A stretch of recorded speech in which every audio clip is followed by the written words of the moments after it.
ሰላም ጤና ይስጥልን በሁሉም የአሜሪካ ግዛት ለምትገኙ የኛ ሰው ትውልደ ኢትዮጵያውያን በሙሉ እንደምን አላችሁ እንደምን ቆያችሁ እንዲሁም ኑሯችሁ ቤተሰቦቻችሁ ስራችሁ ቢዝነሳችሁ ጓደኞቻችሁ አጠቃላይ ህይወታችሁ በአንድም በሌላ መልኩ ከአሜሪካ ጋር የሚገናኝና ይገናኛል ብላችሁ የምታስቡ ሁሉና ከአሜሪካ ውጭም ጭምር ሆናችሁ ይሄን ዜናና መረጃ በመስማት ላይ ለምትገኙ ሁሉ በቅድሚያ ሰላምታችን በያላችሁበት የዓለም ጥግ ሁሉ ይድረሳችሁ። በዛሬው የዜናና የመረጃ ጊዜ ሰበር አስቸኳይ አንገብጋቢ ጊዜ የማይሰጡ አሜሪካን ሀገር ከመኖር ካለመኖር ጋር የሚገናኙ መረጃዎችን ይዘን መተናል። መረጃዎቹ ሁሉም የኢሚግሬሽን መረጃዎች ናቸው። በቀዳሚነት የምናስደምጣችሁ ደግሞ የስደተኞች መታሰር መባረርና ጭንቀት በአሜሪካን ሀገር ጸጥ ረጭ ብሏል። አሁን ታዲያ የአይሲ ፖሊሶች ምን እየሰሩ ነው?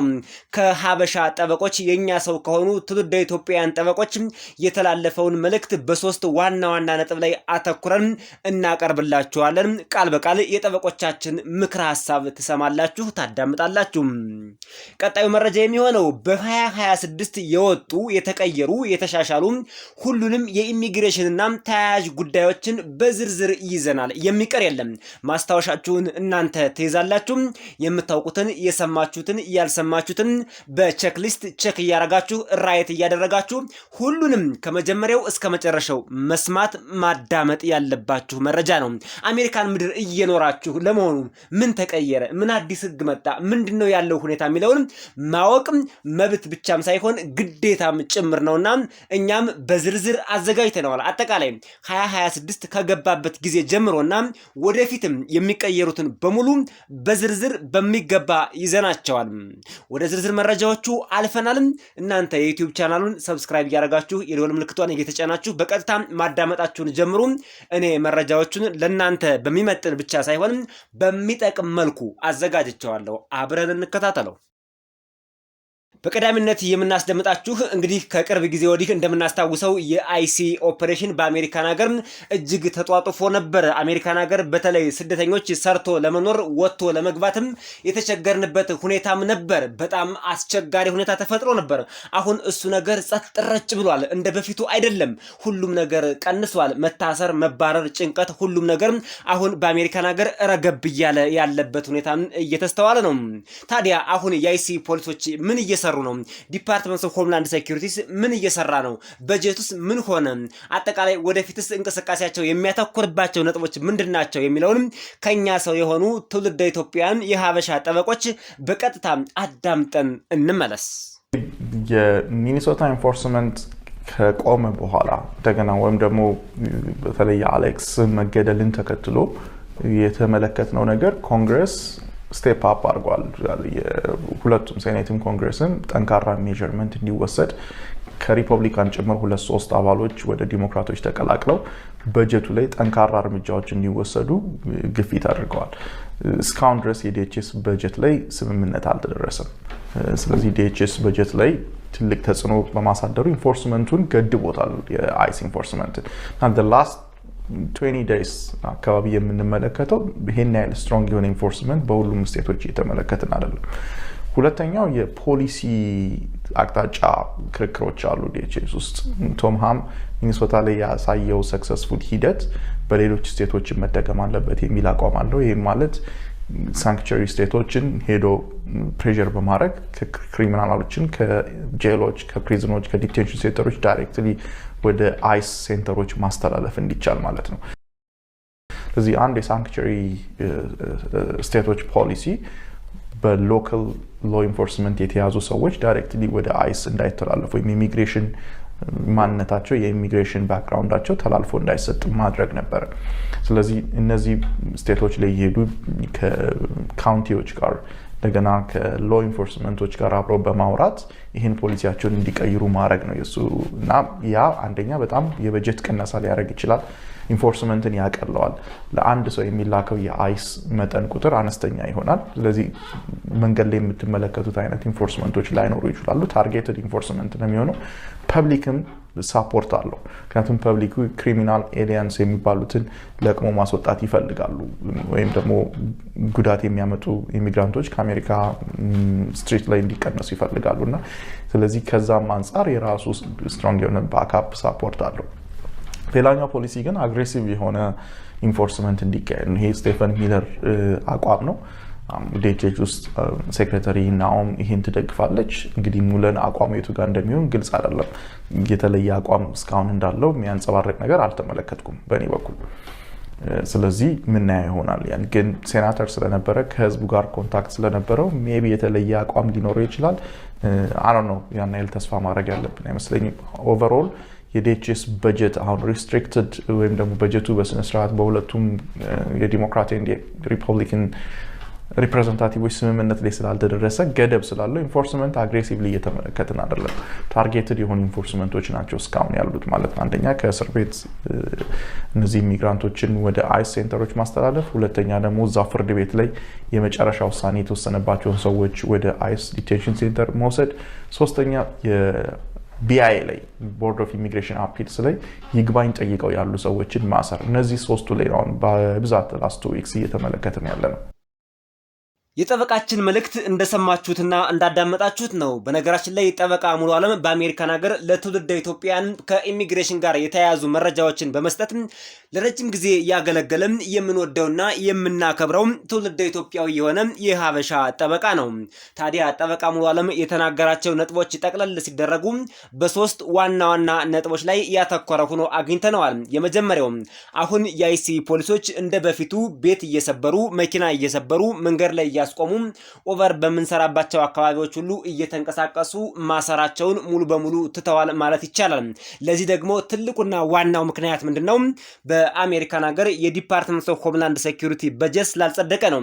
በተለይ ዲሞክራቶች ባደረጉት ተቃውሞና አጠቃላይ ፕሬዚዳንት ትራምፕ በተነሱ ተቃውሞዎች ላይ የፖሊሲ ለውጥ በማድረጋቸው የተነሳ እንዲሁም አጠቃላይ የዲፓርትመንት ኦፍ ሆምላንድ ሴኩሪቲ በጀት ባለመጽደቁ እና ከፊል መዘጋት ላይ በመሆኑ ምክንያት አሁን የአይሲ ኤጀንቶች እንደ በፊቱ በቂ በጀት ስላላገኙ ስደተኞችን እንደፈለጉ የሚያስሩበት ሁኔታ ቆሟል።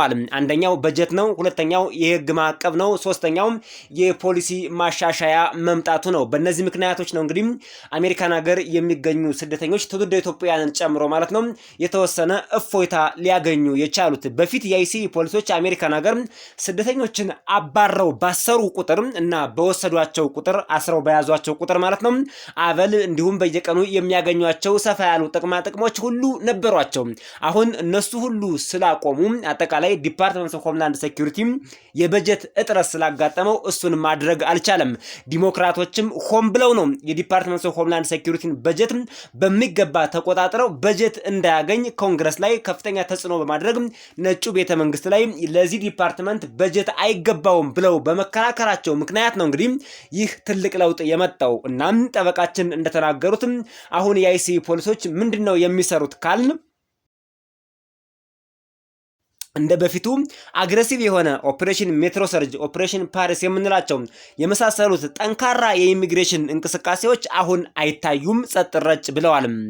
እናም አሁን የአይሲ ፖሊሶች የሚሰሯቸው ስራዎች 3 ዋና ዋና ስራዎች ናቸው። አንደኛ ከእስር ቤት ወደ አይሲ ሴንተር ስደተኞችን ማስተላለፍ ነው። እንግዲህ በተለያዩ ስቴቶች ስደተኞች ሊታሰሩ ይችላሉ፣ በተለያየ ምክንያት ማለት ነው።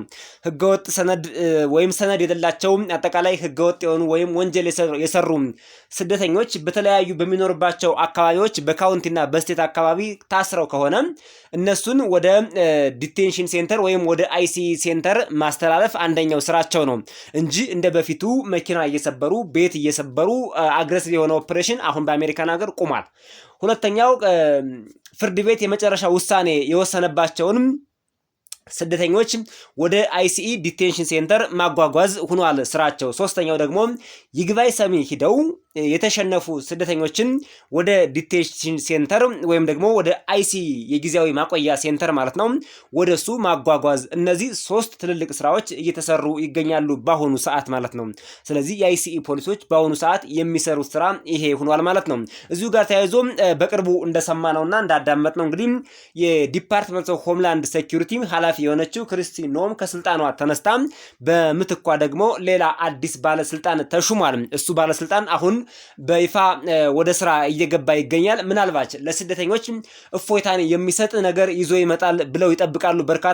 አንዳንዶች ደግሞ የለም ጭራሽ የባሰበት ነው፣ የባሰበት ጭራቅ ነው፣ እንደውም የስደተኞችን መባረር መታሰር እና መንገላታት ይበልጥ ያባብሰዋል የሚሉም አሉ። ዝሮ ዝሮ እስካሁን አዲሱ ተሿሚ በይፋ ወደ ስራ የገባ ቢሆንም ግን አጠቃላይ ፖሊሲውን እና የፖሊሲ እንቅስቃሴዎችን ወይም ደግሞ ወደፊት የሚያራምዳቸውን ፖሊሲዎች በስፋት ለህዝብ ይፋ አላደረገም። በዚህ ጨርሰናል። ቀጣዩ መረጃ የሚሆነው ደግሞ በ2026 የወጡ የተቀየሩ የተሻሻሉ አዲስ የመጡ የተሰረዙ ሁሉንም የኢሚግሬሽንና ተያያዥ ጉዳዮችን በዝርዝር ለአድማጭ ተመልካቾቻችን ልናስደምጣቸው ነው። አሜሪካን ሀገር እየኖርን ከሆነ እነዚህን መስማት የግድ ነው። እነዚህን አላውቅም አልሰማውም ማለት ያሳፍራል። እንደ አንድ ዲያስፖራ ማለት ነው። እነዚህን አውቆ መንቀሳቀስ ስለሚያስፈልግ ነው። አሁን በዝርዝር ልንቀጥልበት ነው። በድጋሚ የዩቲዩብ ቻናሉን ሰብስክራይብ አድርጉ። ከአንደኛው እንጀምራለን። አንደኛ የይግባኝ ጊዜ ማጠር ይላል። ስደተኞች በተለያየ የኢሚግሬሽን ኬዝ ይግባኝ ሲያቀርቡ ከዚህ በፊት የነበረው ጊዜ በከፍተኛ ሁኔታ ቀንሷል። ይህ በቅርቡ የወጣ ነው።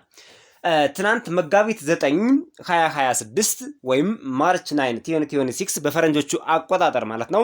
ከዚህ ቀን ጀምሮ ስራ ላይ የዋለ አዲስ ህግ የይግባኝ ሂደቱን ሙሉ በሙሉ ቀይሮታል ይላል። ይህ ከዚህ በፊትም አልቀረበም፣ አዲስ ህግ ነው ማለት ነው። ከ30 ቀን ወደ 10 ቀን ዝቅ ብሏል። ቀደም ሲል የኢሚግሬሽን ዳኛ በሰጠው ውሳኔ ላይ ይግባኝ ለማለት አንድ ስደተኛ ወይም አንድ ኢሚግራንት 30 ቀናት ይሰጠው ነበር። አሁን ግን ይግባኝ ለማለት የቀረው ጊዜ 10 ቀን ብቻ ይሰጠዋል ማለት ነው። ይህ አንደኛ እዚህ አሜሪካን ሀገር ህገወጥ የተባሉ ወይም ደግሞ የኢሚግሬሽን ህግን የማያሟሉ ስደተኞች 30 ቀን ሙሉ እዚህ መቆየት የለባቸውም፣ ጉዳያቸውን በ10 ቀን መቋጨት አለብን ተብሎ ስለታሰበ ነው ይለናል። ሌላው እዚሁ የይግባኝ ጊዜ ማጠር ጋር ተያይዞ ውሳኔ የሚጸናው ይህ ህግ የሚሰራው ከትናንት ማርች 9 2026 በኋላ በዳኛ በሚሰጡ ውሳኔዎች ላይ ብቻ ይሆናል። በዳኛ በሚሰጡ ውሳኔዎች ላይ ብቻ ይሆናል ማለት ነው።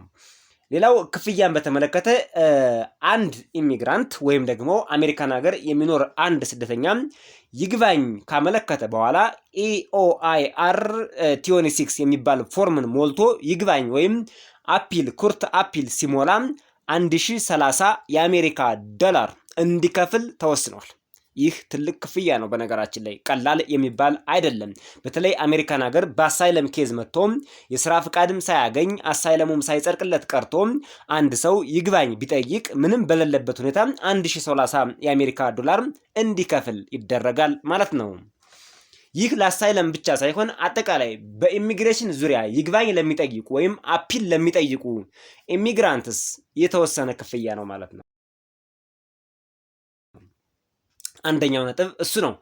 በጣም በርከት ያሉ ነጥቦች ስለሆኑ ማስታወሻ ይዛችሁ እንደነገርናችሁ ይሄን ሰምተናል፣ ይሄን በድጋሚ መስማት እፈልጋለሁ፣ ይሄን ማረጋገጥ እፈልጋለሁ፣ ከዚህ ቦታ የሰማሁት መረጃ እንደዚህ ነበር፣ እዚህ ጋር ደግሞ እንደዚህ አይነት ትክክለኛ መረጃ አግኝቻለሁ እያላችሁ ራሳችሁን ኢቫሉዌት የምታደርጉበትም ስለሆነ ቼክሊስት ይዛችሁ እየጻፋችሁና ራይት እያደረጋችሁ ነው የምታዳምጡት ይሄን መረጃ። እኛ ይሄን መረጃ ለማዘጋጀት ረጅም ጊዜ ወስዶብናል። እንዲህ በቀላሉ ዝም ብሎ በሰከንድ የሚዘጋጅ መረጃ አይደለም። ሁለተኛ አንደኛውን ጨርሰናል። አንደኛው ምንድነው? የይግባኝ ጊዜ ማጠር ነው። ሁለተኛ የአሳይለም የስራ ፍቃድ መጠየቂያ ጊዜን በተመለከተ ማለት ነው። ከ180 ቀን ወደ 365 ቀን ረዝሟል። አሳይለም የጠየቁ ሰዎች ለስራ ፍቃድ ማመልከት የሚችሉበት የጥበቃ ጊዜም ከ6 ወር ወደ 1 ዓመት ወይም ወደ 365 ቀናት እንዲራዘም አዲስ መመሪያም ጸድቋል ነው የሚለው። ጸድቋል ነው እንግዲህ እኔ ያገኘሁት መረጃ የሚያሳየው ጸድቋል ነው። ከዚህ በፊት በቅርብ ጊዜ በእኛ ዩቲዩብ ቻናል አንድ ቪዲዮ ሰርተን ነበር። ህጉ ወጥቷል፣ ገና አልጸደቀም፣ ረቂቁ ወጥቷል ነበር፣ አሁን ግን ጸድቋል የሚል ነገር ነው። ይሄ ነው። ሌላው አዲስ እገዳ የአሜሪካ የኢሚግሬሽን መስሪያ ቤት በሱ ዘንድ የተከማቹ ባክሎግ ፋይሎች በጣም በበዙበት ወቅት መስሪያ ቤቱም አዳዲስ የስራ ፍቃድ ማመልከቻዎችን መቀበል እንዲያቆም ስልጣን የሚሰጥ አዲስ ህግ ደርሶታል ይላል። ስለዚህ ወደኋላ የማስተናግደው ባክሎግ ዳታ ባክሎግ የሆነ የኢሚግሬሽን ኬዝ ቁጥሩ በጣም ብዙ ነው፣ ብዙ ባክሎግ አለኝ ብሎ ካሰበ አዳዲስ የስራ ፍቃድን አልቀበልም የማለት መብት እንዲኖረውም በህግ ተደንግጎ መብት ተሰጥቶታል ማለት ነው። ይሄ ነው ከዚህ ጋር ተያይዞ የመጣው። ይሄ በተለይ ከአሳይለም ጋር ተያይዞም የስራ ፍቃድ የሚል አብሮ ተያያዥነት ስላለው ነው እንጂ የስራ ፍቃድ ደግሞ ራሱን የቻለ በጣም በዝርዝር የምንመለከትበት አዲስ የወጣ ህግ ወደ ታች ታገኙታላችሁ። ሶስተኛ ፐብሊክ ቻርጅን በተመለከተ የመንግስት እርዳታ ላይ ጥብቅ ቁጥጥር እየተደረገ ነው፣ ወደፊትም ይቀጥላል ተብሏል። መንግስት የ2022ቱን ፐብሊክ ቻርጅ ህግ በመሰረዝ ወደ ቀድሞው ጥብቅ አሰራር እየተመለሰ ነው ይላሉ። የኢሚግሬሽን መኮንኖች የግሪን ካርድ ማመልከቻን ውድቅ ለማድረግ ሰፊ ስልጣን ተሰጥቷቸዋል። እዚህ በፊት ያልነበረ አሁን ሰፋ ያለ ስልጣን ተሰጥቷቸዋል ማለት ነው። በፍርድ ቤት የሚወሰኑትን ሁሉ እነሱ እንዲወስኑ፣ እንዲሁም የተለያዩ ነገሮች ለምሳሌ ፐብሊክ ቻርጅ ያላግባብ ይጠቀማል ያሉትን ግለሰብ መረጃ ካገኙ የኢሚግሬሽን ኬዙን ሰርዘው ዲፖርት እንዲያደርጉ ሰፋ ያለ ስልጣን፣ ሰፋ ያለ ፓወር ተሰጥቷቸዋል።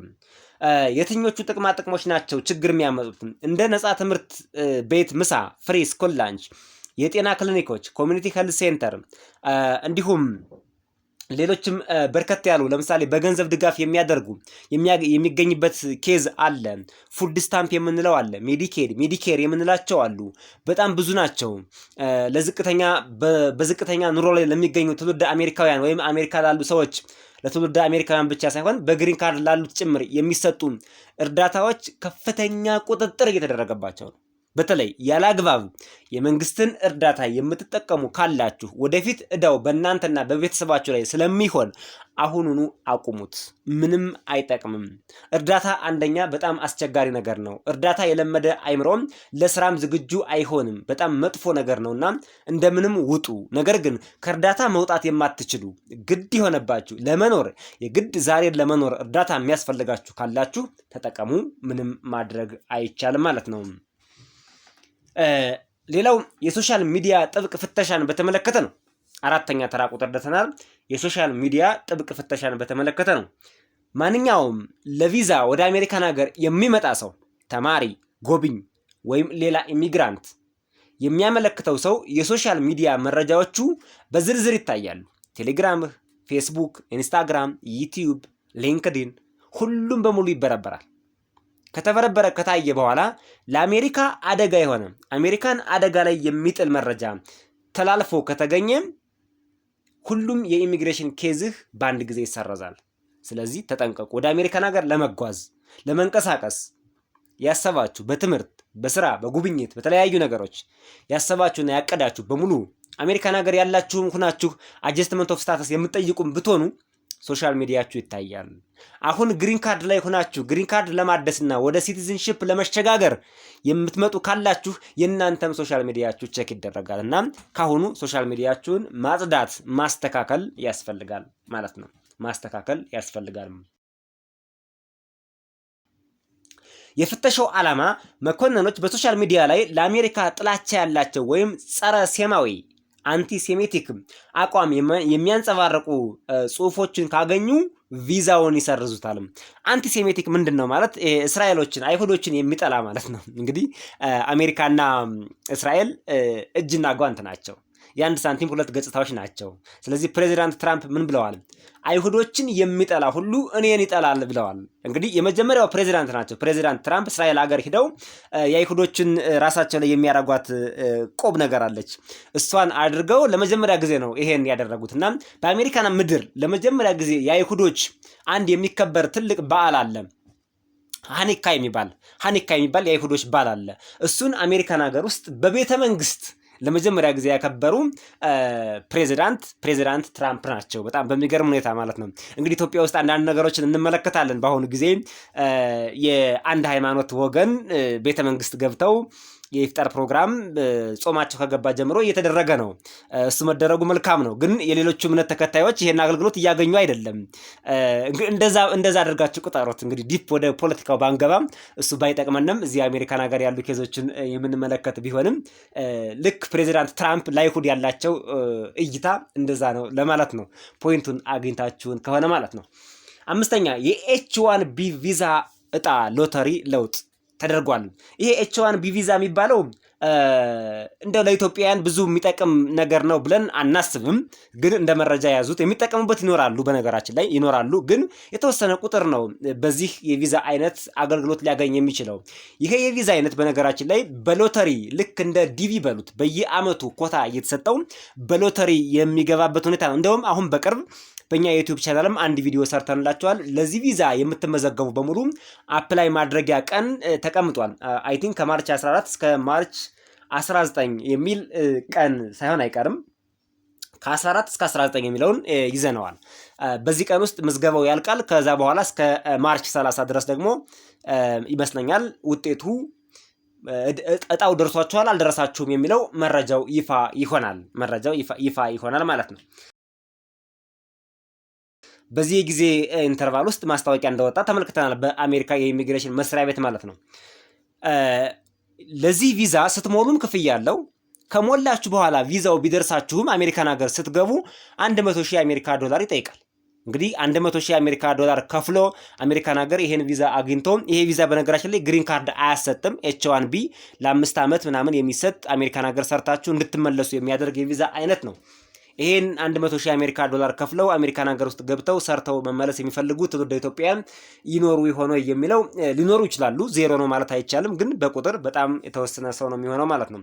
ሌላው በሚገርም ሁኔታ አሜሪካን ሀገር እንግዲህ ጠበቃ ሙሉ ዓለም ሲናገሩ እንደሰማችሁት እና እንዳዳመጣችሁት አንዳንድ ሰዎች ሲቲዝንሺፕ አግኝተው ቋሚ ሆነው መኖር የማይፈልጉ አሉ። በተለያየ ምክንያት እዚህ አሜሪካን ሀገር ለተወሰነ ጊዜ ሰርተው መመለስ እንጂ እድሜ ልካቸውን ሲቲዝንሺፕ ተቀብለው እዚህ አሜሪካን ሀገር መኖር የማይፈልጉ አሉ በነገራችን ላይ እና እንደዛም ስላለ ምናልባት ይሄን የቪዛ አይነት የሚፈልጉ ሰዎች ሊኖሩ ይችላሉና ዋናው አዲስ መረጃ ምንድነው? ይሄ ቪዛ ያመጣው አዲስ መረጃና አፕዴት የሆነው በ2026 የወጣው ትልቁ ነጥብ ምንድነው? ለዚህ ቪዛ ስታመለክቱ እጣው የሚወጣላችሁ ከዚህ በፊት ራንደምሊ ነበር። ማንም ያመልክት፣ እኔም ላመልክት፣ ሚስተር ኤክስ ሚስተር ዋይ ሳምበድም ያመልክት፣ ሁሉም እኩል እጣ ውስጥ ይገባል። የደረሰው በዚህ ቪዛ አሜሪካን ሀገር ሄዶ ስራ ይሰራል። አሁን ግን እንደዛ አይደለም። እጣው መጀመሪያ ማሽኑ ሎተሪውን ሲያወጣ ፕራዮሪቲ ያደርጋል። ትኩረት የሚሰጣቸው ሰዎች አሉ።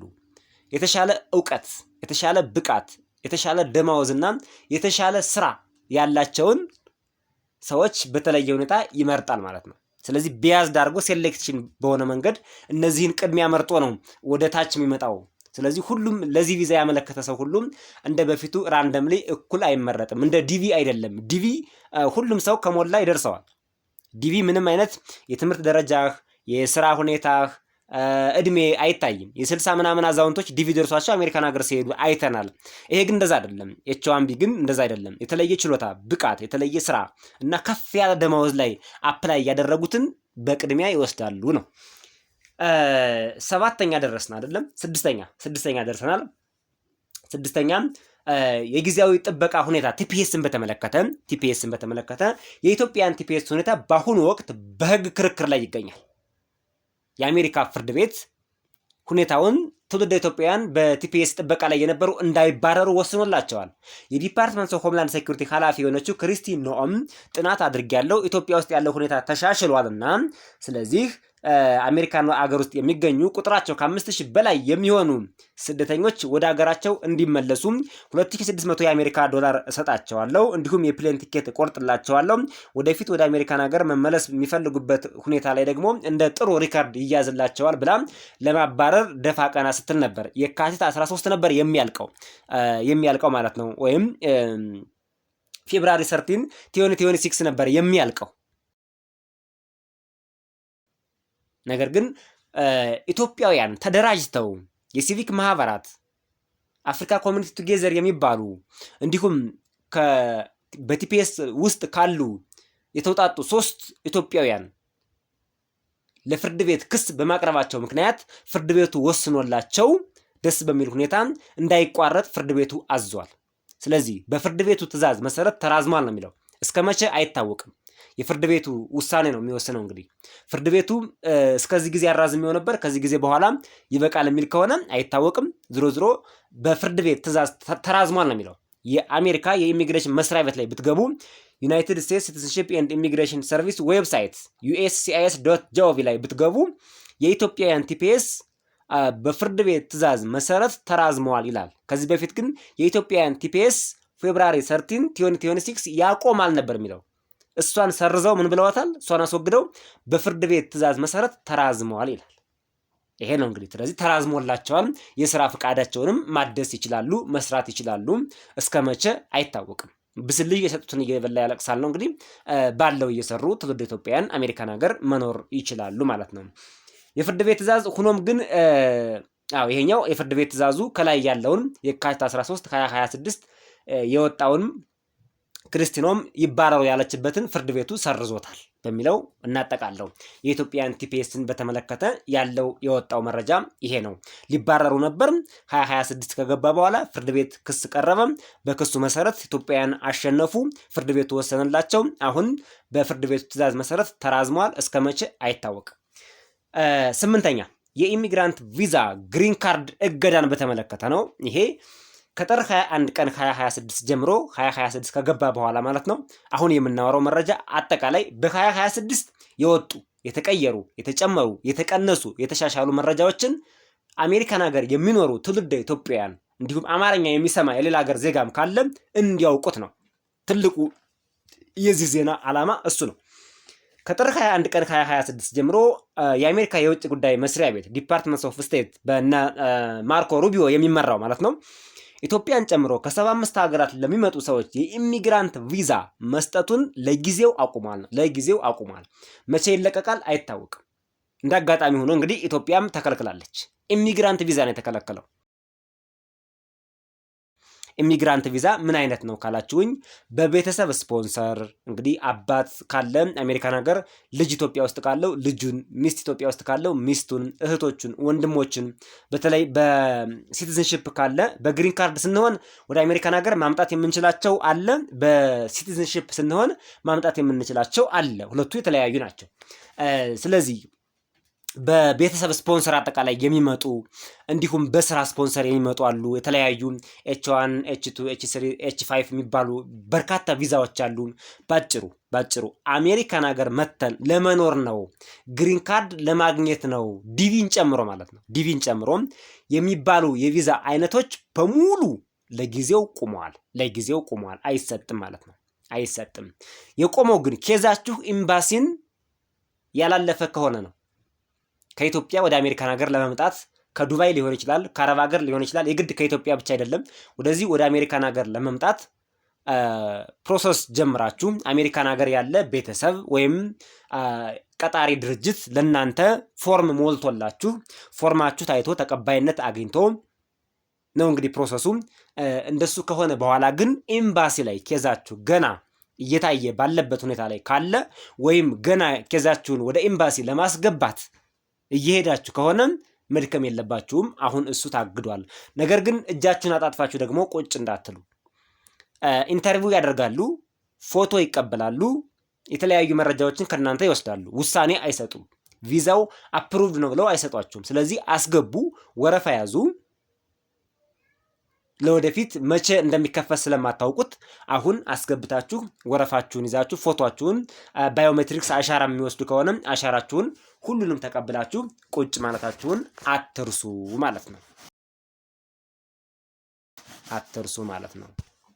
እንግዲህ ፕሬዚዳንት ትራምፕ እና የፕሬዚዳንት ትራምፕ አስተዳደር አጠቃላይ ለምንድን ነው የ75ቱን ሀገራት ቪዛ የከለከለው ካላችሁ፣ ግሪን ካርድን የከለከለው ካላችሁ፣ አንዳንዶቹ ሀገሮቹ ለአሜሪካ ችግር የሚፈጥሩ ናቸው፣ አሸባሪዎች ናቸው በሚል ነው። አንዳንዶቹ ደግሞ ሀገራቱ አሜሪካን ውስጥ ዜጎቹ ከመጡ በኋላ የመንግስት ጥገኛ እየሆኑ ነው፣ የአሜሪካን ግብር ከፋይ ገንዘብ እየተጠቀሙ ነው የሚል ከፍተኛ ስጋት ስላለባቸው ነው ፕሬዚዳንት ትራምፕ ኢትዮጵያውያን የታገዱበት ዋናው ትልቁ ምክንያት አሜሪካን ሀገር መጥተው የመንግስትን በጀት በጥገኝነት ይጠቀማሉ፣ የመንግስት ጥገኛ ይሆናሉ ነው የሚለው። ፕሬዚዳንት ትራምፕ አንድ ዳታ በዚህ ዙሪያ አውጥተው ነበር። 47.4% የሚሆኑ ኢትዮጵያውያን ወደ አሜሪካን ሀገር ከመጡ በኋላ የመንግስት ጥገኛ ሁነዋል የሚል ዳታ አውጥተው ነበርና እሱን ባወጣ ፕሬዚዳንቱ በትሩዝ ሶሻል ሚዲያው እሱን ፖስት ባደረገ በተወሰነ ቀናት ውስጥ በተወሰነ ቀናት ውስጥ ወዲያው ኢትዮጵያ ከ75ቱ ሀገራት የቪዛ እገዳ ውስጥ ተካታለች ብለዋል። ነገር ግን አሜሪካን ሀገር ለትምህርት፣ ለጉብኝት፣ ለኤች1 ቪዛ፣ ለአጫጭር ቪዛዎች፣ ሰርቶ ለመመለስ፣ ለንግድ እነዚህ ቪዛዎች አልተከለከሉም። አሁንም ስራ ላይ እየዋሉ ነው የሚለውን አድማጭ ተመልካቾቻችን እንድትረዱ ነው። 9ኛ ደርሰናል። 9ኛው የመንግስት መስሪያ ቤቶች ሁኔታ ዲፓርትመንት ኦፍ ሆምላንድ ሴኩሪቲ፣ ዩኤስሲአይኤስ ወይም የኢሚግሬሽን መስሪያ ቤት፣ ሲቢፒ ከስተም ኤንድ ቦርደር ፕሮቴክሽን የምንለው ምን አዲስ ነገር ተለወጠ? ዲኤችኤስ እና ሲቢፒ የመንግስት መስሪያ ቤቱ መዘጋት በአሁኑ ወቅት የአሜሪካ መንግስት በከፊል በመዘጋቱ ገቨርንመንት ሸትዳውን ምክንያት በአየር ማረፊያዎች ላይ እና የድንበር ቁጥጥር ሲቢፒ ረጅም ወረፋ ተስተውሏል። አሁን አሜሪካን ሀገር የምትወጡ የምትገቡ ትውልደ ኢትዮጵያውያን ካላችሁ እንደ በፊቱ አይደለም፣ ረጅም ወረፋ አለው። ምክንያቱም ዲፓርትመንት ኦፍ ሆምላንድ ሴኩሪቲ በጀቱ በከፊል ተዘግቶበታል፣ አልጸደቀም። በኮንግረስ በጀት የለውም። የሚንቀሳቀሰው ፕሬዚዳንት ትራምፕ ዋን ቢግ ቢዩቲፉል አክት የሚሉት አንድ ትልቅ በጀት አለ፣ ከሱ ተቀንሶ እየተሰጣቸው ነው የሚገኘውና የዲፓርትመንት ኦፍ ሆምላንድ ሴኩሪቲ ባለሙያዎች ፍተሻ፣ አየር መንገድ ላይ ፍተሻ የሚሰሩ፣ ቦርደር ላይ መውጫ መግቢያ ላይ የሚሰሩ ቁጥራቸው ቀንሷል። ደመወዝ ያለ ደመወዝ የሚሰሩም ብዙ ናቸው። በሱ ምክንያት ረጅም ወረፋ ስላለ አየር መንገድ ላይ መጉላላት፣ ወረፋ መጠበቅም፣ ለፍተሻ ረጅም ሰዓት መውሰድን ከወዲሁ ታሳቢ አድርጉ ነው። ሌላው የኢሚግሬሽን መስሪያ ቤት ዩኤስሲአይኤስ የአገልግሎት ክፍያ ከየካቲት 21 ቀን 2026 ጀምሮ ፌብራሪ 2026 ማለት ነው የአገልግሎት ክፍያዎች ላይ በብዙዎቹ የአሜሪካ የኢሚግሬሽን አገልግሎቶች በሙሉ በሚባል ደረጃ ክፍያው ጨምሯል። ካለው የኑሮ ውድነትና ከወቅቱ ሁኔታ ጨምሯል ማለት ነው። ስለዚህ ለምሳሌ አዲስ ማመልከቻ ለማስገባት ለአሳይለም እንዲሁ ለማመልከቻ ለማስገባት ብቻ $100 ክፍያ አለው ለማስገባት ማለት ነው። ሁሉም በአፋጣኝ ወይም ደግሞ አስቸኳይ ፕሮሰስ እንዲደረግላችሁ ከፈለጋችሁ ደግሞ አሁንም ክፍያው በጣም ጨምሯል ማለት ነው። ባጭሩ ወደ አሜሪካ የኢሚግሬሽን መስሪያ ቤት ስትሄዱ ከዚህ በፊት ያለውን ክፍያ ብቻ ኤክስፔክት አድርጋችሁ እንዳትሄዱ። በእያንዳንዱ ክፍያ የዋጋ መሻሻል ጭማሪ አሳይቷል። እነዚህ ናቸው። 10ኛ የቪዛ አይነቶች ወቅታዊ ሁኔታን ስንመለከት እዚህ ላይ ሁሉንም የቪዛ አይነቶች አይተናል። F1 የተማሪዎች ቪዛ፣ የተማሪዎች ሶሻል ሚዲያ አካውንታቸውን ለፍተሻ እንዲያሳውቁና ፐብሊክ እንዲያደርጉ በልዩነት ተጠይቀዋል። እንዲሁም አሜሪካን ሀገር የሚማሩ ተማሪዎች ከዚህ በፊት ለትምህርት ሲሞሉ ፎርም ላይ ሲሞሉ ዲዩሬሽን ኦፍ ስታተስ የሚለው ዲኦኤስ ብለው ይጽፉ ነበር። አሁን ግን እሱ ቀርቶ 3 ዓመት ከሆነ የሚማሩት ለ3 ዓመት፣ 4 ዓመት ከሆነ የሚማሩት ለ4 ዓመት ብለው እንዲጽፉ አስቸኳይ ህግ ወጥቷል። እንዲሁም አንድ ተማሪ አሜሪካን ሀገር ሲማር ለ3 ዓመት ብሎ ሞልቶ ነገር ግን አንድ ኮርስ ኤፍ ቢመጣበት ወይም ዲሌይ ቢባል ወይም ኮርስ አድ እንዲያደርግ ቢፈለግ ወይም ደግሞ በጤና በህመም ምክንያት ትምህርቱን ቢያቋርጥ ተመልሶ ለመቀጠል ፎርሙላ ሲሞላ 3 ዓመት ስላለው ማራዘም አለበት አመቱን። እሱን ለማራዘም ከዚህ በፊት ከሚማርበት ኮሌጅ ወይም ዩኒቨርሲቲ ሆኖ ማራዘም ይችል ነበር። አሁን እሱን አይችልም። አሁን እሱን ስለማይችል በቀጥታ የኢሚግሬሽን መስሪያ ቤት ሂዶ ነው የሚያራዝመው። ስለዚህ አንድ ተማሪ ግቢ ውስጥ መጨረስ ያለበትን ነገር መጨረስ ሲገባው እንደገና የኢሚግሬሽን መስሪያ ቤት ሂዶ አዲስ አሻራ ሰጥቶ አዲስ ፎቶ ሰጥቶ ነው የትምህርት ቤት ቆይታውን የሚያራዝመው ማለት ነው። ይሄ አዲስ ለውጥ ነው በተማሪዎች ላይ። ሌላው ኬዋን የጨኙነት ቪዛ ላይ ሂደቱ ይቀጥላል። ነገር ግን ኢትዮጵያ በቪዛ እገዳ ዝውውር ውስጥ በመሆኗ ቪዛው መሰጠቱም አሁንም ዘግይቷል። ኬዋን ቪዛዎችንም ይጨምራል። ይሄ ለሁሉም አሜሪካን ሀገር የሚመጡ በሙሉ የቪዛ እገዳ ተጥሏል። ሌላው ዲቪ ሎተሪን በተመለከተ ነው። ዲቪ ሎተሪ ለ2027 የሚሞላበት ጊዜውም አልፏል። እንዳይሞላም በአሜሪካ መንግስት ለጊዜው ተቋርጧል ማለት ነው። ስለዚህ በዚህ ዓመት ዲቪ የምትሞክሩ የምትጠብቁ ይኖራል ተብሎ አይታሰብም። ካላችሁ ግን የዲቪ ሎተሪ ለ2027 መሙላት የሚባለው ነገር ሙሉ በሙሉ አቁሟል። እንዲያውም ዲቪ የደረሳቸው ዲቪ ደርሷቸው ኢትዮጵያ ውስጥም ሊሆን ይችላል እዚሁ አሜሪካን ሀገር ውስጥም ሆነው ዲቪ የሚሞሉ አሉ። እንዴት እዚሁ አሜሪካን ሀገር ውስጥ ሆነው ዲቪ ይሞላሉ ካላችሁኝ አሜሪካን ሀገር የመጣው ሰው ሁሉ የአሜሪካ ግሪን ካርድ አለው ማለት አይቻልም። በቲፒኤስ የመጣ ሰው ሊኖር ይችላል፣ በሪፊጂ የመጣ ሊኖር ይችላል፣ እንዲሁም በአሳይለም የመጣ ሊኖር ይችላል። በተለያዩ የኤች1 ቢ ቪዛም የስራ ፍቃድ በእነዚህ አይነት ቪዛዎች ሊመጣ ይችላል። አሜሪካን ሀገር የሚመጣበት መንገድ ብዙ ነው። ስለዚህ አሜሪካን ሀገር ሆኖ ዲቪ ሞልቶ አንድ ሰው ዲቪ ሞላ ማለት ለግሪን ካርድ በቀጥታ የሚያበቃ ነገር ስለሆነ ዲቪ ሞልቶ አሜሪካን ሀገር ሆኖ ሊደርሰው ይችላል። ዝሮ ዝሮ ዲቪ የደረሳችሁ በሙሉ በተለይ ከኢትዮጵያ ያላችሁ እንዲሁም ከተለያየ አረብ ሀገርም ሆናችሁ ትውልደ ኢትዮጵያውያን ሆናችሁ ወይም አውሮፓ ሆናችሁ ወደ አሜሪካን ሀገር ለመምጣት ዲቪ የሞላችሁ በሙሉ ዲቪ ደርሷችሁ ከሆነ ከኢትዮጵያ የምትመጡ ከሆነ ታግዷል። ከኢትዮጵያ የምትመጡ ከሆነ ታግዷል። የ75ቱን ሀገራት ዝርዝር መመልከት ነው። እንግዲህ ከአረብ ሀገራት እንግዲህ እነ ሳውዲ የመሳሰሉት እነ ዩናይትድ አረብ ኤሚሬትስ እነሱ አልታገዱም። ከአሜሪካ ጋርም ያላቸው ሪሌሽንም ሀገራቱም ከአረብ ሀገራት ካሉት እነዚህ ትንሽ የተሻሉ ናቸው። ሳውዲ፣ የተባበሩት አረብ ኤሚሬትስ እነዚህ ሻል ያሉ ናቸው። ሌሎች ደግሞ ዱቄት የሆኑ አገሮች አሉ። እነዚህ እነ ሊባኖስ የሚባሉ ጆርዳን የሚባሉ የማይረቡ ሀገሮች አሉ። እንደዚሁም ከአረብ ሀገራት ሆኖ ከአሜሪካ ጋር የማይስማሙ እንደነ ኢራን፣ የመን እነዚህ የሽፍታ አሸባሪ ሀገር የሆኑ ደግሞ የአረብ ሀገራት አሉ። እነሱ ተከልክለዋል። ከነዚህ ሀገሮች የምትመጡ ካላችሁ እንደተዘጋ እወቁት፣ ከኢትዮጵያውያንም ጨምሮ ማለት ነው። ስለዚህ እናንተ ምንድነው የምታደርጉት? ለጊዜው ቁሟል። ዲቪ ቢደርሳችሁም እንኳን ቪዛው ስለቆመ ቪዛው አይመጣላችሁም እና መጠበቅ ነው። እንግዲህ ቀን እስኪወጣ መጠበቅ ነው ያላችሁ አማራጭ። ነገር ግን ኢሚግሬሽን ላይ ፎቶ ስጡ፣ አሻራ ስጡ፣ ለቃለ መጠየቅ ትፈለጋላችሁ ከተባላችሁ ቀርባችሁ ስጡ። እነዚህን ሰጣችሁ በትዕግስት ጠብቁ። ልክ እንደ ሌሎቹ ቪዛ ነው፣ ልዩነት የለውም። በዲቪም የመጣችሁ እሱ ነው የሚሆነው ማለት ነው። ነገር ግን አሜሪካን ሀገር ያላችሁ እዚሁ አሜሪካን ሀገር ሁናችሁ ከኢትዮጵያ ኦልሬዲ ወጣችሁ ማለት ነው። ከኢትዮጵያ ወጣችሁ አሜሪካን ሀገር ያላችሁ ካላችሁ ግን ለግሪን ካርድ ያለው ሂደት አልቆመም፣ ቪዛውም አልቆመም ማለት ነው። እናንተ ኤምባሲን አልፋችኋል። ባጭሩ ኤምባሲን ያለፋችሁ በሙሉ ይሄ የግሪን ካርድ ክልከላ አይመለከታችሁም። ስለዚህ አሜሪካን ሀገር ሆናችሁ ለምሳሌ ቲፒኤስ ላይ ወይ ደግሞ አሳይለም ላይ ወይ ደግሞ ሪፊጂ ላይ ወይ ደግሞ የሆነ ወርኪንግ ቪዛ ላይ ኤች1ቢ ላይ ወይ ደግሞ ስፔሻል ቪዛ ደግሞ አሉ በሃይማኖት የሚመጡ በተለያዩ የቪዛ አይነቶች ሆናችሁ ለግሪን ካርድ እያመለከታችሁ ያላችሁ እናንተ ቪዛ ቡሌቲን ተከታተሉ። ቪዛ ቡሌቲን እየወጣ ነው በየጊዜው። የእናንተ ምንም የግሪን ካርድ ጉዟችሁ አልተገታም፣ ይቀጥላል። እናንተ መቀጠል ነው የሚጠበቅባችሁ ማለት ነው። ገና ከኢትዮጵያ ለሚመጡት ነው፣ ኤምባሲን አልፈው ለሚመጡት ነው የተዘጋው። ይሄን እንታውቁት ነው። 11ኛ ደርሰናል። የግሪን ካርድ ለውጦች አጠቃላይ ግሪን ካርድ ላይ ይሄ ልዩ ማስታወሻ ይዛችሁ የምታዳመጡት ነው። የቪዛ እገዳ ከጥር 21 ቀን 2026 ጀምሮ ጃንዋሪ 2026 ጀምሮ ኢትዮጵያን ጨምሮ ከ75 በላይ ሀገራት ለሚወጡ ሰዎች አዳዲስ የኢሚግራንት የቪዛ እገዳ ተደርጓል። ይሄ የታወቀ ነው። ሁለተኛው የቀድሞ ፋይሎች ድጋሚ ምርመራ ከጥር 20 ቀን 2021 ጀምሮ የጸደቁ ግሪን ካርዶችን አዳምጡ እና ሌሎች ጥቅማ ጥቅሞችን በአሜሪካ የኢሚግሬሽን መስሪያ ቤት ድጋሚ እንዲመረመሩ ታዟል። ከመቼም ከጥር 2021 ጀምሮ የጸደቁ ግሪን ካርዶች በሙሉ ድጋሚ ይመረመራሉ ተብሏል። ምናልባት የሆነ ችግር ቢያገኙ ሪጀክት ሊያደርጉባችሁ ነው ማለት ነው፣ ሊያባረሩም ይችላሉ ማለት ነው። ለምንድን ነው ከ2021 ጀምሮ የሚለውን ስንመለከት በፕሬዚዳንት ባይደን አስተዳደር ጊዜ በርካታ ግሪን ካርድ እንዲሁ በዘፈቀደ ይሰጥ ነበር። ያለምንም ምርመራ ያለ በቂ ምርመራ ይሰጥ ስለነበርም ፕሬዚዳንት ትራምፕ እንደውም ስሊፒ ጆ ባይደን ይላቸው ነበርና አውቶፔን አለው ጆ ባይደን ስደተኞችን ወደ አሜሪካ ሲያስገባ ሁሉም የአሜሪካ ድንበር ክፍት ነበር። ሰዎች እንደፈለጉ በአጥር ዘለው ይገቡ ነበር ወደ አሜሪካ። እንደውም እብዶች፣ ከእስር ቤት ያመለጡ ሌቦች፣ ጋንጊስተሮች፣ ቀመኞች፣ ዘራፊዎች በሙሉ የተለያዩ ሀገራት ከእስር ቤት ፈተው ለቀውብን ነበር ወደ አሜሪካ ይሉ ነበር።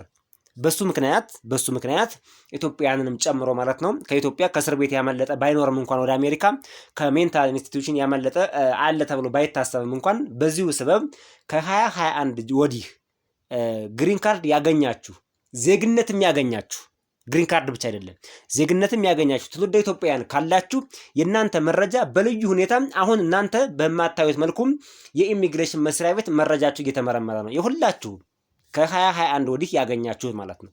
የሁላችሁም እየተመረመረ ነው። ምናልባት እናንተም ከወዲሁ ጥንቃቄ አድርጉ። በእጃችሁ ያለውን መረጃ ያዙ።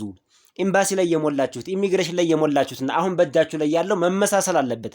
የስም ስህተት፣ አንድ ስህተት እንኳን ለውጥ ቢኖር አንድ ስህተት የአንድ ፊደል ስህተት እንኳን ቢኖር አይቀበሏችሁም። የእድሜ ለውጥ፣ የጾታ ለውጥ አንድ በስህተት እንኳን ቢሆን ስለማይቀበሏችሁ የመረጃችሁን ኮንሲስተንሲ ከአሁኗ ሰዓት ጀምሮ ቼክ አድርጉ። ችግር ካለ ጠበቃ አማክሩ። በጠበቃ በኩል በኢሚግሬሽን ጠበቃ ሲባል የኢሚግሬሽን ጠበቃ ነው ፈልጋችሁ መያዝ ያለባችሁ፣ ልምድ ያለው የሚያውቅ እንጂ ዝም ብሎ ማንኛውንም ጠበቃ ማንኛውንም የህግ ባለሙያ እንዳትይዙ። እሱን ይዛችሁ እኔ መረጃዬ እንደዚህ ይላል፣ በዚህ ጊዜ እንደዚህ ነበርም የሚለውን አጣርታችሁ ሂዳችሁ መስተካከል ካለባት ቀድማችሁ እንድታስተካክሉ ነው። ሌላው ከዚሁ ከግሪን ካርድ ጋር ተያይዞ የመጋቢት 2026 ቪዛ ቡሌቲን ተለቋል። ይሄ ኦልሬዲ አይታችሁታል። የሚቀጥለው ወር ደግሞ ወጥቷል አልወጣም፣ የአፕሪል ማለት ነው የኤፕሪል ወጥቷል አልወጣም የሚለውን ነው በሌላ ቪዲዮ እንመለስበታለን። የአሁኑ ወር ግን የማርች ግን ወጥቶላቸዋል። ስለዚህ ግሪን ካርድ የምትጠባበቁ አሜሪካን ሀገር የምትገኙ ትውልደ ኢትዮጵያውያን በሙሉ ይህን ቪዛ ቡሌቲን ሂዱና ቼክ አድርጉት። እንዴት ቼክ ማድረግ አለብን፣ እንዴት መጠቀም አለብን የሚለውን ማወቅ ከፈለጋችሁ ከኔ ዩቲዩብ ቻናል ወደኋላ ብትመለሱም ቪዛ ቡሌቲን ተለቋል፣ ቪዛ ቡሌቲን የሚል ታገኛላችሁ። እሱን ቪዲዮ ማየት ትችላላችሁ፣ ወይም እዚህ ቪዲዮ ዲስክሪፕሽን ላይ ለማስቀመጥ እሞክራለሁ። ሌላው አድራሻ ስትቀይሩ በግሪን ካርድ ላይ ላላችሁ አድራሻ ስትቀይሩ ከአንድ ብሎክ ከቤትም ቢሆን የቀየራችሁት አፓርታማ ላይ ከአንድ አፓርታማ ውስጥም እንኳን ቢሆን በ10 ቀን ውስጥ ለኢሚግሬሽን መስሪያ ቤት ማሳወቅ አለባችሁ። ይሄን ካላደረጋችሁም ቅጣቱ የከፋ ነው የሚሆነው። ቅጣቱ ደግሞ ዲፖርቴሽን ነው። አሁን ለኢሚግሬሽን መስሪያ ቤት ከፍተኛ ስልጣን ተሰጥቶታል። እንደ ድሮ አይደለም። አሁን አዲስ ፓወር ነው ያገኘው። በትንሽ በትልቁም እንዲያባረር ስልጣን ተሰጥቶታል። ለዛውም የዲፓርትመንት ኦፍ ሆምላንድ ሴኩሪቲ በጀት ሰሞኑን ትንሽ ስለተዘጋ ነው እረፍት ያገኘ ነው። ለእያንዳንዱ ቤተሰብ አባል ነው አድራሻ ስትቀይሩ የምታሳውቁት። ስለዚህ አንድ ቤት ውስጥ ባል፣ ሚስት፣ ልጅ ቢኖር ባል ሪፖርት ካደረገ በቂ እንዳይመስላችሁ የልጆቻችሁንም የሚስቶቻችሁንም አድራሻ መቀየራችሁን ማሳወቅ አለባችሁ። ፎርሙ ኦንላይን አለላችሁ። በጣም ቀላል ነው። በጣም ቀላል ነው። ኦንላይን ገብታችሁ ፎርሙን አውርዳችሁ ኦንላይን አፕሎድ አድርጋችሁ መጨረስ ትችላላችሁ። በፖስታ መላክ ትችላላችሁ። ግን በፖስታ መላኩ ውስብስብና ጊዜ የሚፈጅባችሁ ከሆነ ከቤታችሁ ቁጭ ብላችሁ ኦንላይን ሞልታችሁ መላክ ትችላላችሁ። እንዴት ነው ኦንላይን የምንሞላው? ፎርሙ የት ነው የሚገኘው? ፖርታሉ ምንድነው? ዩአርኤሉ ምንድነው? የሚል ጥያቄ ካላችሁ አሁንም ከኔ የዩቲዩብ ቻናል ላይ አድራሻ ለውጥ ስታደርጉ ፎርም እንዴት መሙላት እንዳለባችሁ አንድ ቪዲዮ ተሰርቷል። እሱን ወደ ኋላ ተመልሳችሁ እዩት። ይሄኛው ቪዲዮም እዚህ ስለሚያስፈልግ ወይ ደግሞ ከዚህ የዩቲዩብ ቻናል ዲስክሪፕሽን ላይ አስቀምጥላችኋለሁ። የሁለት ቪዲዮዎችን ዲስክሪፕሽን ለማስቀመጥ እሞክራለሁ። አንደኛው የቪዛ ቡሌቲን አጠቃቀሙና ሂደቱን ነው። ሁለተኛው አድራሻ ለውጥ ስታደርጉ ያለውን ሁኔታ ነው። ሌላው እዚሁ ግሪን ካርድ ጋር ተያይዞ ተጠባባቂ ጉዳዮች ፔንዲንግ ኬዝ ግሪን ካርድ ወይም የስራ ፍቃድ እየጠበቁ ከሆነ አድራሻ ሲቀይሩ የሪሲት ቁጥሩን ማያያዛችሁን እርግጠኛ ሁኑ። አድራሻ ስትቀይሩ ሪሲት ነምበር ይሰጣችኋል። እሷን ቁጥር ማያያዝ አለባችሁ። ይህ ካልሆነ ግሪን ካርዱ ወደ አሮጌው ወይም ወደ በፊቱ አድራሻ ይሄድና እናንተ ሳታገኙት ትቀራላችሁ። አያችሁ፣ ይሄ ነው ለእኛም ጥቅም ነው ማለት ነው። በተለይ ግሪን ካርድ በመጠባበቅ ላይ ለምትገኙ አድራሻ ቀይራችሁ ከሆነ እናንተን መቼም አያገኟችሁም። ሌላ ቦታ ግሪን ካርዳችሁ ሊላክ ይችላልና አድራሻ በቀይራችሁ በ10 ቀን አሳውቁ ነው። ሌላው የፖስታ ቤት አድራሻ ለውጥ ያው እሱን በፖስታ ቤት ማሳወቅ ይቻላል ነው። ግን የፖስታ ቤቱ ጊዜ ይወስዳል። ኦንላይን ብትጠቀሙ መልካም ነው። ዩናይትድ ስቴትስ ሲቲዝንሺፕ ኤንድ ኢሚግሬሽን ሰርቪስ ውስጥ ስትገቡ .gov ላይ ማለት ነው ፎርሙን ታገኙታላችሁ ማለት ነው። ሌላው በግሪን ካርድ ላይ ላላችሁ ጠጥቶ ማሽከርከር ዜሮ ቶለራንስ ነው ብለውታል። አሜሪካን ሀገር በግሪን ካርድ ያለ ሰው ጠጥቶ ሲያሽከረክር ከተገኘ ርህራሄ የለም፣ ኢሚዲየትሊ መባረር ነው። በቃ ዜሮ ቶለራንስ ማለት ምንም ትግስት የለውም ማለት ነው። ይሄን እንዳትረሱ ነው። አይ ቲንክ 11ኛ ደርሰናል። 11ኛው የሎ ካርድ ነው የሚለው። የሎ ካርድ ብዙም ጥቅም ስለሌለው አልፈነዋል። የሎ ካርድ የኢትዮጵያ ኤምባሲ ነው የሚሰጠው። ወደ ኢትዮጵያ ስትሄዱ ነው። ከዚህ ከአሜሪካን ሀገር ወደ ኢትዮጵያ ስትሄዱ የሚያገለግል ነው። ያን ታክል እዚህ ግባ የሚባል እንትን ብዙም ችግር የለውም። ይሄኛው ማለፍ እንችላለን። 12ኛ የዜግነት ለውጦች ነው። ሲቲዝንሺፕ ላይ ናቹራላይዜሽን ላይ ምን ለውጥ አለ? የመኖሪያ ጊዜ ምርመራ አዲሱ መመሪያ ዜግነት ከመጠየቀው በፊት የነበረውትን የመኖሪያ ጊዜ ፊዚካል ፕሬዘንስ እና የቀድሞ ማመልከቻው ላይ የሰጡት መረጃ በጥብቅ ይታያል። በከፍተኛ ሁኔታ ለዜግነት ስታመለክቱ አሜሪካን ሀገር ምን ያህል ጊዜ ኖራቸዋል። ስለዚህ እናንተ የቤት ክራይ ደረሰኞች ካሏችሁ የባንክ ቡኮቻችሁን አሜሪካን ሀገር ይሄ ሜዲኬር የተጠቀማችሁበት ኢንሹራንስ የገባችሁባቸው መኪና ቤት የገዛችሁ ካላችሁ የነሱን ደረሰኝ የነሱን ካርታ ምናምን ስታሳዩአቸው እነዚህማ እዚህ አሜሪካን ሀገር ለረጅም ጊዜ ኑረዋል ነዋሪ ናቸው። ፊዚካል ፕሬዘንስ ይፈልጋሉ ዜግነት ለማግኘት ማለት ነው። ፊዚካል ፕሬዘንስ ከአሜሪካ ውጭ ለረጅም ጊዜ ጠፍታችሁ ተመልሳችሁ ዜግነት ላመልክት ብትሉ ጣጣው ብዙ ነውና ፊዚካል ፕሬዘንሳችሁን የሚያሳዩ ዶክመንቶቻችሁን አስቀምጡ። የክፍያ ጭማሪ ተደርጓል ነው የሚለው ከጃንዋሪ 1 2026 ጀምሮ በሁሉም የኢሚግሬሽን ፎርሞች ላይ የዋጋ ግሽበትን ያገናዘበ መጠነኛ ጭማሪ ተደርጓል። ይሄው ነው እንግዲህ እዚህ ጋር ያለው ነገር ዜግነትን በተመለከተ ይሄን ይመስላል ማለት ነው። ሌላው የስራ ፍቃድ ነው። የስራ ፍቃድን በተመለከተ ሰፋ ያለ መረጃ ነው የወጣው። የክፍያ ለውጥ ነው። አዲስ የስራ ፍቃድ I-765 ለማውጣት የሚከፈለው ክፍያ ወደ $560 የአሜሪካ ዶላር ከፍ ብሏል። እድሳት ደግሞ $280 የአሜሪካ ዶላር ሆኗል። የስራ ፍቃድ ለ5 ይሰጥ ነበርም ለ5 ዓመት ማለት ነው። አሁን ለ180 ቀን ሆኗል። ከዚህ ቀደም የስራ ፍቃዶ ሲያልቅ ራሱ እናንተ ካመለከታችሁ አልቋል ብላችሁ ኢሚግሬሽን ካመለከታችሁ አፕሩቭድ እንኳን ባይሆን በራሱ ጊዜ ለ540 ቀን አውቶማቲካሊ አውቶ አፕዴት ይሆን ነበር ወይም አውቶ ሪኒውድ ይባል ነበር። አሁን ግን እሱ ቆሟል።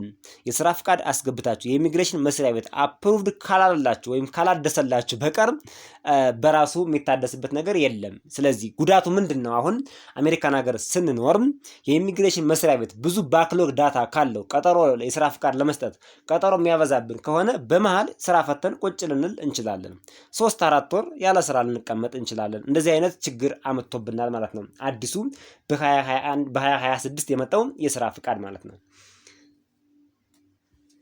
ሌላው ከቲፒኤስ እና ከአሳይለም ጋር የተያያዙ የስራ ፍቃድ ሁኔታዎች ቀድመን መግቢያችን ላይ ጠቅሰነዋል፣ እናልፈዋለን። ወደ 13ኛ ደረስን። የቪዛ አይነቶችን በተመለከተ ትራምፕ ጎልድ ካርድ የሚባል አዲስ የቪዛ አይነት አመጣዋል። ለግሪን ካርድ ነው። 1 ሚሊዮን የአሜሪካ ዶላር ካላችሁ አሁኑኑ አሜሪካን ሀገር ውስጥ ቪዛ ይሰጣቸዋል። አሁኑኑ ምንም ችግር የለበትም ማለት ነው። ይሄ የፕሬዚዳንት ትራምፕ ያመጡት ጎልድ ካርድ ይሉታል ፕሬዚዳንት ትራምፕ። ይሄ እንግዲህ ለዝነኞች ለሀብታሞች የሚሆን ነው እንጂ እንደው ለድሃ ይሆናል ብዬ አላስብም። ይሄኛው የተማሪዎች ቪዛ ላይ ለውጥ ተደርጓል። አብዛኛዎቹን ከላይኛው ዜና ላይ አካተናቸዋል ማለት ነው። ሌሎች ወሳኝ መረጃዎች ተብሎ ተቀምጠዋል። እነዚህ እንግዲህ ከብዙ ምንጭ የተገኙ ናቸው። እንዲሁ ዝም ብሎ ቁጭ ብሎ የተጻፉ አይደሉም።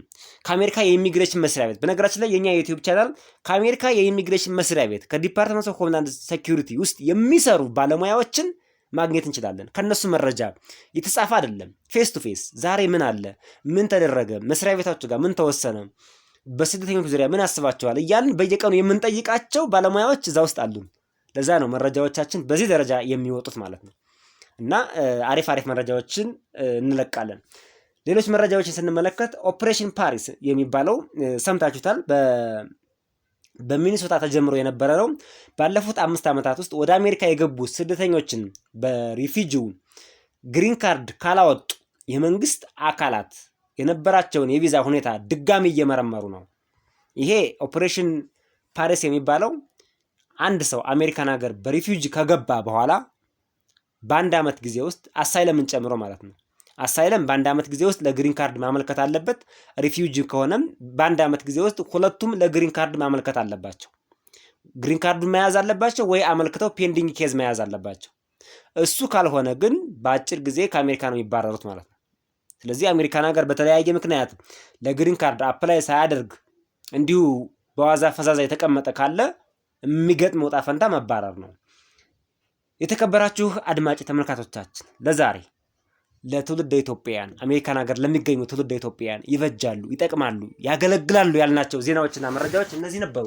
በሌሎች ዜናዎችና መረጃዎች እስከምንገናኝ ድረስ በያላችሁበት ሰናይ ቆይታ። ይህ የዩቲዩብ ቻናል አዲሳችሁ ከሆነና ከዚህ በፊት አይታችሁ ሰምታችሁት የማታውቁት ከሆነ ግን ሰብስክራይብ አድርጋችሁ የደወል ምልክቷን መጫን አትርሱ።